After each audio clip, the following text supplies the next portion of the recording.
আসেন turn table সব কিছু ছাড়া আজকে কেক ডেকোরেশন করি। হ্যালো, আসসালামু আলাইকুম এভরিওয়ান, সবাই কেমন আছেন? এই কেকটা আমি আমার বাসার থেকে আমার বোনের বাসায় যেয়ে তারপর ডেকোরেশন করেছিলাম, যেই কারণে হচ্ছে আমি টার্ন টেবিল তারপর হচ্ছে প্যালেট নাইফ কিছুই নিতে আসলে আমার মনে ছিল না, বা এত কিছু নিতে ঝামেলা হবে এর জন্য আসলে নেওয়া হয় নাই।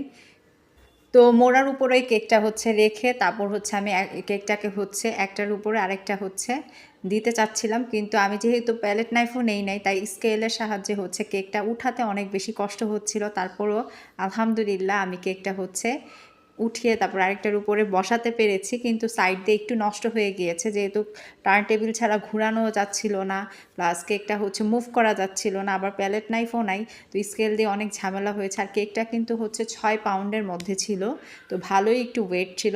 তারপর আমি হাত দিয়ে হচ্ছে কেকটা একটার উপর আরেকটা বসাই। তারপর আমি এই যে এই সাইড দিয়ে যে হচ্ছে নজেল দিয়ে ডিজাইনটা করতেছিলাম, এটা করতে গিয়ে অনেক ঝামেলা হচ্ছিল, কারণ টার্ন টেবিল ছাড়া কিন্তু ঘুরানো যাচ্ছিল না। আর না ঘুরানো গেলে কিন্তু কেক ডেকোরেশন করাটা একটু ঝামেলার। আর এটা যেহেতু এলসা থিমের কেক ছিল তাই হচ্ছে এলসার যে কার্টুন টপারগুলো আছে সেগুলো হচ্ছে আমি বসিয়ে দিয়েছি। আর কিছু ছিল হচ্ছে ফ্রোজেন ফন্ডেন্ট দিয়ে করা কিছু টপার। এটা যেহেতু এলসা ফ্রোজেন থিম কেক ছিল, তো ফ্রোজেনের কিছু কাজ ছিল। কেকটা দেখতে মনে হচ্ছিল অনেক বেশি ইজি, কিন্তু অনেক টুকটাক কাজ ছিল। আর কেকের যে টপারগুলো দেখছেন এই টপারগুলোই হচ্ছে আমার মেক করতে 500 টাকার মতন নিয়েছিল। তো এই কারণে কিন্তু কেকের দামগুলো একটু বেশিই হয়। তো যার কেক তাকে আমি জিজ্ঞেস করছিলাম কেমন হয়েছে কেকটা দেখতে, তো তার রিয়াকশন।